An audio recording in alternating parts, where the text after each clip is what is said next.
Family reunification article 98.2 এর মার্কাসের জন্য কীভাবে আবেদন করবেন এবং কী কী ডকুমেন্টস দিবেন আজকে ভিডিওতে জানবো।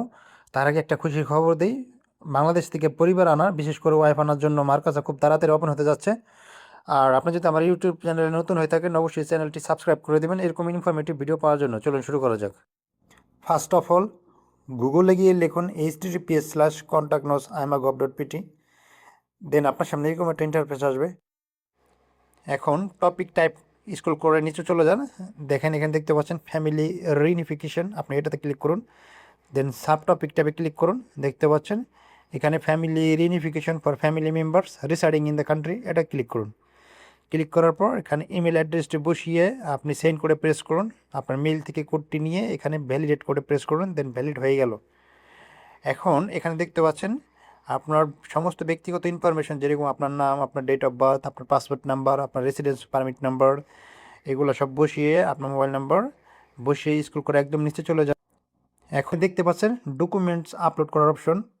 তো প্রতিটা ফাইল 10 MBর ভিতর থাকতে হবে, সর্বনিম্ন 3টা এবং সর্বোচ্চ 30টা ফাইল পর্যন্ত আপনি অ্যাটাচ করতে পারবেন। তো কী কী ডকুমেন্ট অ্যাটাচ করবেন এখন জানবো। নাম্বার 1, যার থ্রুতে আপনি পর্তুগালে লিগ্যাল হবেন তার রেসিডেন্স কার্ডের কপি। নাম্বার 2, আপনার পাসপোর্টের কপি। নাম্বার 3, আপনি যে পর্তুগালে প্রবেশ করছেন লিগালি তার প্রমাণস্বরূপ, অথবা বিমান টিকিট, অথবা আপনি এয়ারপোর্টে যে আপনার সিল মারছে সেটার কপি আপনি দেখাতে পারেন। মেইন হচ্ছে আপনাকে প্রমাণ করতে হবে আপনি পর্তুগালে লিগালি প্রবেশ করেছেন। অ্যান্ড নাম্বার 4, পারিবারিক সম্পর্কের প্রমাণ, ম্যারেজ সার্টিফিকেট বা বার্থ সার্টিফিকেট। অবশ্যই এগুলা যথাযথভাবে সত্যায়িত বা ইয়াপোস্টিল হতে হবে। অ্যান্ড নাম্বার 5, 2 কপি পাসপোর্ট সাইজের রঙিন ছবি।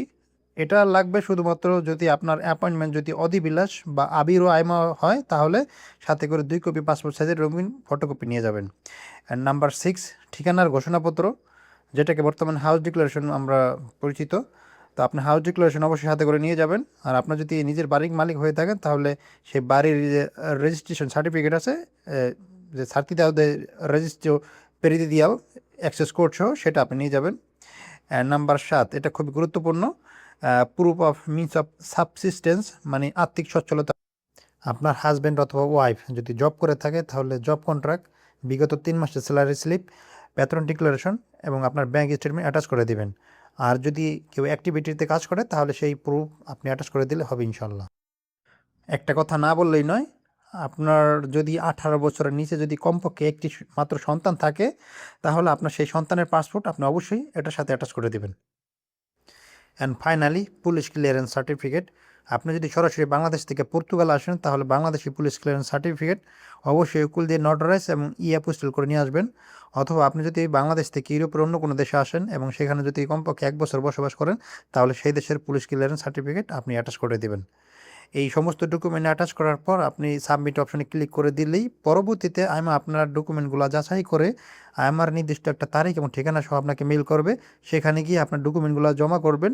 পরবর্তীতে আপনি বায়োমেট্রিক সম্পন্ন করলে আইমা আপনাকে নির্দিষ্ট একটা সময়ের পর আপনার নির্দিষ্ট ঠিকানায় কার্ডটি পাঠিয়ে দেবে।